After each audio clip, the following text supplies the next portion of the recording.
King Alexander of Macedonia led his Greek soldiers on foot across Europe, and then by ship across the channel of water that separated Europe from Asia. As the boats approached the far shore, Alexander flung, or threw with great force, his spear so that it landed point first in Asian soil. Stepping from his boat, he freed the spear and told his cheering men, "We will conquer Asia with our spears." Leading the army down the coast of the Aegean Sea, he stopped at the site of ancient Troy. Here, 9 centuries before, the Greeks had fought a famous war, the story of which had been told in a well-known book called the Iliad. Since boyhood, Alexander had set a goal for himself. I want people to remember me forever as a great hero, just as we remember Achilles, the greatest hero in the Iliad. That's Alexander as a child. That goal of undying fame, more than anything else, would drive Alexander onward through his many adventures. As Alexander continued down the Aegean coast, citizens of Greek city-states that had developed in Asia welcomed Alexander's army. Alexander will free us from Persian rule, the people cheered. We will live as free Greeks once more. Alexander told them, "Yes, we will free you." Yet, once his armies took over a city or a nation, Alexander never gave up his control. He was determined to set the record for ruling the greatest empire in history, and he didn't think he could do that by freeing people and places that he had conquered. He defeated the Persian armies there, and the Egyptians proclaimed, or officially called, him pharaoh or king. While in Egypt and all through his travels, he sent samples of local plants and animals to his old teacher, Aristotle, so that the great scientist could examine them. Alexander also tried to answer a question the wise man had long hoped to figure out. Why does the Nile flood in the spring? "I cannot prove it without following the river all the way to its beginning," Alexander wrote, "and this I have no time to do. But after talking to the most educated Egyptians, I believe that during each spring, rains fill the lakes in the mountains of northern Africa. The lakes overflow into the Nile, which carries the water down to the flatlands of Egypt." He was right, and Aristotle sent a letter of thanks. By the time the letter reached Alexander, however, he was back in Persia, winning battle after battle. At one of those battles, the Persians had many more soldiers than Alexander commanded.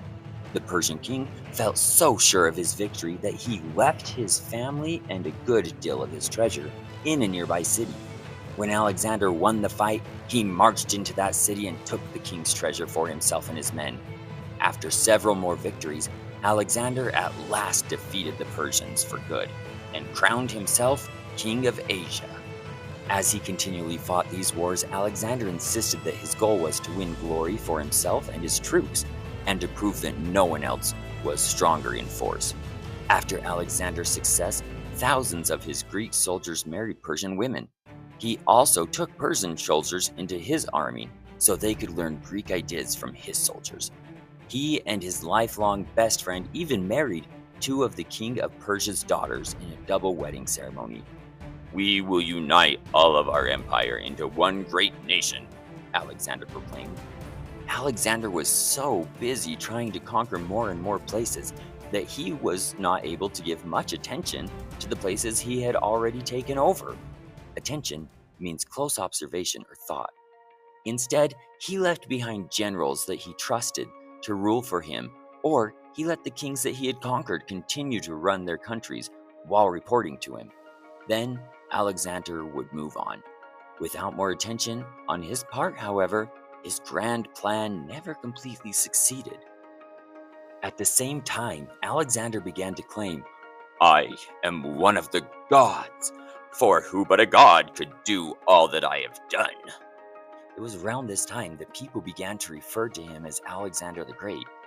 He himself was probably one of the first to say it. Always restless, he was never satisfied that he had done enough in his life. Even conquering Persia didn't satisfy him. "We'll continue eastward, to India," he ordered. Fighting over great distances and rugged mountains, Alexander's soldiers reached northern India, where they found themselves facing a strong Indian army that featured a terrible new threat. "What on earth is that thing?" one Macedonian soldier asked another. "I don't know," replied his friend, "but I've never seen anything so big." In fact, the monsters they were facing were elephants, atop which rode Indian soldiers, directing the huge beasts to attack and trample their enemies. Alexander ordered to the front of his army spearmen carrying spears 21 feet long. He told them, "Do not let those beasts get close enough to reach you." With their usual confidence in Alexander, his men frightened off the elephants and won the battle. With northern India under control, Alexander and his army chopped down trees, made great wooden rafts, and rowed down the wide Indus River into central India. But when the soldiers heard that Alexander intended to conquer the rest of India, for the first time, they refused to obey him. Men who had been with him from the start explained, "We've marched by your side and fought as brothers under your command for 13 years. We are far from Macedonia. Please take us home." Alexander could not deny his men's request, so they turned around for home. That is when Alexander discovered that he was not a god. At only 33 years old, Alexander had lived through enough adventures for 100 lifetimes, and he had worn out the energetic body that he had built to such strength as a youngster. He fell ill, still many miles from home. Alexander lay in his large travel tent. His generals gathered around him, each hoping to become the king and rule Alexander's great empire after his death.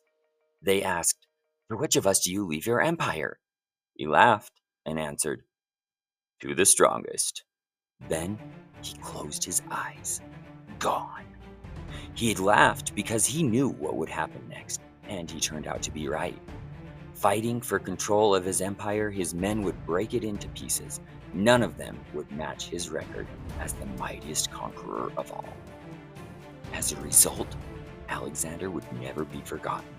He would always be remembered as Alexander the Great.